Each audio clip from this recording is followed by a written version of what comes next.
मी त्यांचा घरचा उमेदवार आणि घरचा माणूसच उभारला आहे अशा पद्धतीची लोकांची भावना आहे. कारण मी उमेदवार नाही आहे, तीच मंडळी उमेदवार आहेत. सर्व लोकांना एकत्रित घेऊन हा लढा पुढे न्यायचा आहे. या देवस्थानच्या विस्तारासाठी मिळावी अशी माझी मागणी ठामपणे राहणार आहे. या जिल्हा परिषदेच्या अजेंड्यावरती हा विषय माझा ठेवलेला आहे. मी जर पुन्हा अडवलं तर त्यांची गाठ राजसुरुजीची आहे एवढं तिने लक्षात ठेवावं आणि माझ्या युवकांना अडवावं. निवडणूक झाली की राजकारणाचा विषय संपला, कामाला सुरुवात करायची. मी आयुष्य दिलं जनतेसाठी आणि जोपर्यंत माझ्या अंगात श्वास आहे तोपर्यंत जनहिताचाच विचार करणार. पाडळी जिल्हा परिषद मतदारसंघामध्ये राष्ट्रवादी काँग्रेस पक्षातर्फे माननीय राजेंद्र सूर्यवंशी साहेब आपल्यासोबत आहेत. नेमकं पाडळी जिल्हा परिषद मतदारसंघामध्ये कोणकोणती विकास कामं होणं गरजेचं आहे आणि येणाऱ्या काळामध्ये आपली काय विजन असणार आहे. ग्रामीण भागामध्ये अनेक ठिकाणीच्या ज्या काय समस्या आहेत, आपल्याला काय वाटतं ह्या ठिकाणी कोणकोणती सुधारणा होणं गरजेचं आहे आणि झालं पाहिजे. नमस्कार. या ठिकाणी आता आपण नंदवाळ या पंढरपूर म्हणून प्रसिद्ध असणारे पांडुरंगाचं या ठिकाणी वास्तव्य असणारे ठिकाण आहे आणि या ठिकाणी आषाढी यात्रेला लाखोंची गर्दी या ठिकाणी होती. मोठी यात्रा भरते. म्हणून या गावाचा विकास आणि विस्तार आणि या देवस्थानचा विस्तार व्हावा यासाठी आम्ही प्रशासनाकडं 50 एकर जागा मागा लावलेला आणि यामध्ये एक आंदोलन उभा झालं आणि या आंदोलनामध्ये थोडं जे SRPFला म्हणजे राज्य राखीव पोलीस फोर्सला 125 एकर गायरांमधील या गावची जागा वर्ग करण्यात आली आहे. त्यामुळे गावामध्ये प्रचंड असंतोष निर्माण झाला होता. 1-2 वर्षापूर्वी आम्ही या विरोधात आंदोलन उभा केलं. कधी झालं म्हणजे हे त्यांना जी जागा गायरांची 125 एकर दिली हा विषय कधीच आहे? जवळपास 2.5 ते 3 वर्षापूर्वी शासनानं ही जागा अलॉट केली त्यांना. त्यामुळं ही जी 50 एकर तीर्थक्षेत्राची आपली जी मागणी आहे म्हणजे ग्रामस्थांची, ही कधीपासूनची मागणी आहे? त्यानंतरच आम्ही जागा त्यांच्या नावावर झाल्या उतारा झाल्या समजल्यानंतर मी इथं येऊन मिटिंग घेतली. त्यामध्ये बरीच राजकीय नेते मंडळीसुद्धा होती, कारण ही सर्वपक्षीय आंदोलन उभा करायचं होतं. त्या सर्वांना एकत्रित घेऊन काही ज्येष्ठ मंडळीसुद्धा लोकप्रतिनिधी होते, त्यांना घेऊन हा विषय मी पुढे न्यायचा प्रयत्न होतो. गावकऱ्यांना एकत्र करून आणि भागातले समस्त वारकरी यांच्या वतीनं ते आंदोलन उभा केलेलं आहे. अजूनही आंदोलन चालू राहणार आहे. येणाऱ्या काळात 50 एकरची जागा ह्या देवस्थानच्या विस्तारासाठी मिळावी अशी माझी मागणी ठामपणे राहणार आहे. आणि माझ्या या कारकिर्दीमध्ये माझ्या मतदारसंघामध्ये हे नंदवाळ हे देवस्थान असणारं गाव आलं आहे. त्यामुळं मी विशेष लक्ष या गावाच्या सुधारणेकडं लक्ष घालणार आहे. खरं म्हणजे राज्य शासनामध्ये आपला पक्ष सध्या आहे, सत्तेमध्ये आहे. अडचण काय आहे या गोष्टी तडीच नाही आला या गोष्टी काय अडचणी काय? वरिष्ठ पातळीवर ही जागा त्यांच्या उतार्यावरती चढल्यामुळं मंत्रालयातून करतो अशा पद्धतीचं आश्वासन दिलं गेलं होतं मंत्रालयातून, परंतु ते आश्वासन अजून पूर्ण होताना अडचणी दिसत आहेत. त्यामुळे पुन्हा एकदा जनरेटा उभारल्याशिवाय ही जागा मिळणार नाही अशा पद्धतीचा विश्वास आहे. कारण SRPF म्हणते की आम्हाला ग्रामपंचायतीचं काय म्हणणं आहे? ग्रामपंचायतसुद्धा म्हणणं आहे की आम्हाला ही जागा मिळाली पाहिजे. ती आमच्याबरोबर गावाच्या वतीनेच ग्रामपंचायत आणि गाव हा एकत्रितच आम्ही ही मागणी पुढे ठेवलेली आहे. खरं म्हणजे गायरानाचा जो आता जो विषय काढला मुद्दा आपण, ग्रामपंचायत आणि जिल्हाधिकारी ह्या 2 स्तरावर ह्या गोष्टी करून आपण काय पाठपुरावा केला किंवा इथल्या ग्रामस्थांनी काय केलं का पाठपुरावा या संदर्भात?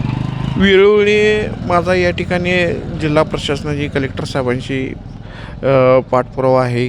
निवेदनं दिलेली आहेत. मुंबईपर्यंत आम्ही धडक मारलेले आहे. सर्व लोकांना एकत्रित घेऊन हा लढा पुढे न्यायचा आहे. आता तुम्हाला माहीत आहे की प्रशासन म्हणते की आम्हाला ही जागा एवढी देता येत नाही, 20 एकर देतो, 30 एकर देतो, परंतु आम्हाला 50 एकर जागा या देवस्थानच्या विस्तारासाठी पाहिजे आहे. कारण यात्रेच्या वेळी वाशीतून वयस्कर लोकांना या ठिकाणी चालत यावं लागते. म्हणून या ठिकाणी ही जागा अत्यंत महत्त्वाची आहे. ह्या देवस्थानचा विस्तार करायचा असेल तर या ठिकाणी जागा म्हणजे त्या ठिकाणी धार्मिक भक्तिनिवास राहील, मुलांच्यासाठी मैदान राहील, बाग बगीचासुद्धा करता येईल आणि पंढरपूरच्या धर्तीवर ह्या प्रति पंढरपूर नंदवाळचा विकास करणे माझ्या या ठिकाणी अजेंडावरती, या जिल्हा परिषदेच्या अजेंड्यावरती हा विषय माझा ठेवलेला आहे मी. दुसरी गोष्ट बहुतांश भाग शेतीप्रधान आहेत. शेतकऱ्यांची काय अडचणी आहेत काय, किंवा इथल्या ग्रामस्थांची अडचण म्हणजे रस्ते असतील, इथले अजून बरेच आम्ही जेव्हा बसतो हा विषय जरासा मार्गी लागेल काय आपल्या? निश्चित या यात्रेच्या वेळी, यात्रा काळात आणि प्रति पंधरवड्याची जी एकादशी आहे त्या दिवशी मोठ्या संख्येने या ठिकाणी दर्शनासाठी भाविक येत असतात. त्यावेळीसुद्धा वाहतुकीची कोंडी गावामध्ये निर्माण होते. त्यामुळं इकडून खाली कांडगावला जाणारा रस्ता डेव्हलप करणं अत्यंत महत्त्वाचं आहे आणि वरती इकडं जैताळला जाणारा रस्ता, गारगोटी रोडला निघणारा, हे 2 रस्ते मला या ठिकाणी येणाऱ्या काळात डेव्हलप करणार आहे मी. प्रामुख्याने युवा वर्ग असेल, मगाशी आपण म्हटलं की खेळाचं मैदान असेल, इथला युवा वर्ग असेल, महिला वर्ग असेल, काय आपल्या विजन आहे त्यांच्या उन्नतीसाठी किंवा सक्षमीकरण असेल, युवकांना रोजगार संधीसंदर्भात आपलं काय विजन आहे? तसं नंदवाळ गाव हे कायम रोजगारविमुख आहे.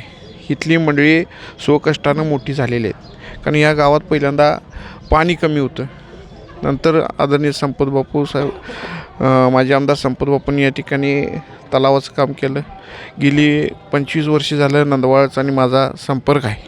या ठिकाणी देवस्थान असल्यामुळं प्रति एकादशीला मी या ठिकाणी, आमचे आईवडीलसुद्धा येत होते, मीसुद्धा येतो आहे. त्यामुळे इथल्या गावच्या विकासासाठी मी निश्चित कायम योगदान द्यायचा माझा प्रयत्न आहे. मनामध्ये नंदवाळचा विकास या ठिकाणी झाला पाहिजे असा माझं मनामध्ये कायम येत असतं. म्हणून मी ज्या भूमिका गावासाठी करतो आहे, परवाच या गावातील युवक कलेक्टर साहेबांना निवेदन द्यायला होती की आम्हाला मैदानावरती ते SRPFचे लोक येऊ दिन झालेत. मी त्या ठिकाणी सांगितलेल्या युवकांना जर पुन्हा आढळलं तर त्यांची गाठ राजू सुरुंजीची आहे एवढं तिने लक्षात ठेवावं आणि माझ्या युवकांना अडवावं. कारण मी मैदानं गावामध्ये करत असताना अनेक ठिकाणी मैदान केल्यात.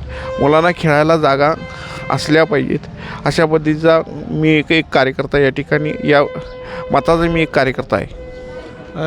आता निवडणुकीच्या अनुषंगाने आपण जेव्हा आपल्या भागात फिरत असता प्रचार संदर्भात लोकांच्याकडून कसा प्रतिसाद मिळतो आणि काय आवाहन करायला आपण मतदारांना? मी त्यांचा घरचा उमेदवार आणि घरचा माणूसच उभारला आहे अशा पद्धतीची लोकांची भावना आहे. कारण मी उमेदवार नाही आहे, तीच मंडळी उमेदवार आहेत आणि त्यामुळे ती मंडळीसुद्धा स्वतः प्रचाराला लागल्यात की स्वतः निवडणूक तिने हातात घेतल्या. कोण आपल्या नातेवाईकाला सांगितल्यात, स्वतः माझ्याबरोबर आहेत.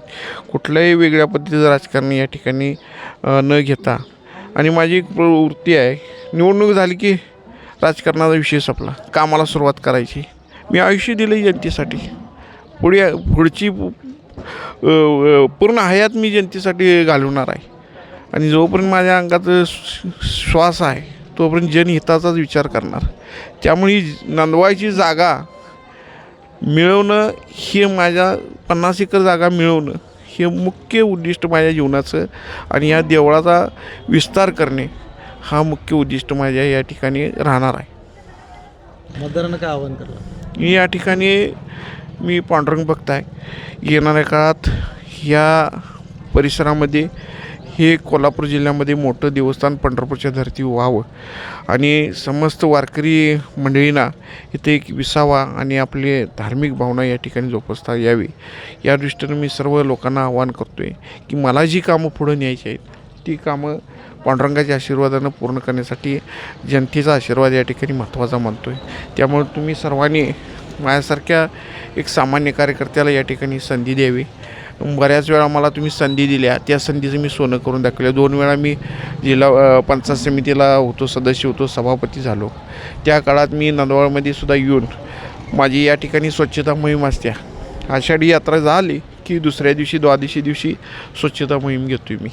आणि या स्वच्छता मोहीममध्ये मी संदेश देतो आहे की गावं स्वच्छ राहिली पाहिजेत. स्वच्छतेची वारी जी नंदवाळमध्ये काढतो त्यानंतर प्रत्येक गावामध्ये स्वच्छतेच्या मोहिमा मी चालू यायचं नियोजन माझं असतं आहे. काही ज्या ठिकाणी माझा मानणारा वर्ग आहे, राजूभावांना मानणारा सामाजिक कार्यकर्ते आहे, ती मंडळी स्वच्छतेची मोहीम हातामध्ये घेतात, गावं स्वच्छ करतात, रोगराईपासून मुक्त करतात. आणि येणाऱ्या काळात ही स्वच्छतेची वारी करवीर तालुक्यापुरती होती. आता ही जिल्ह्यामध्ये मला पोचवायची आहे. त्यामुळे मला सर्वांनी जिल्हा परिषदमध्ये पाठवण्यासाठी या ठिकाणी मी त्यांना आव्हान सर्व जनतेला करणार आहे. सुरेशसाहेब, आपल्याला शुभेच्छा आणि जिल्हा परिषदच्या अनुषंगाने ह्या जनतेचा आशीर्वाद आणि पांडुरंगाचा आशीर्वाद आपल्या पाठीशी राहावा अशी लाईव्ह मराठीतून आपल्या शुभेच्छा. धन्यवाद.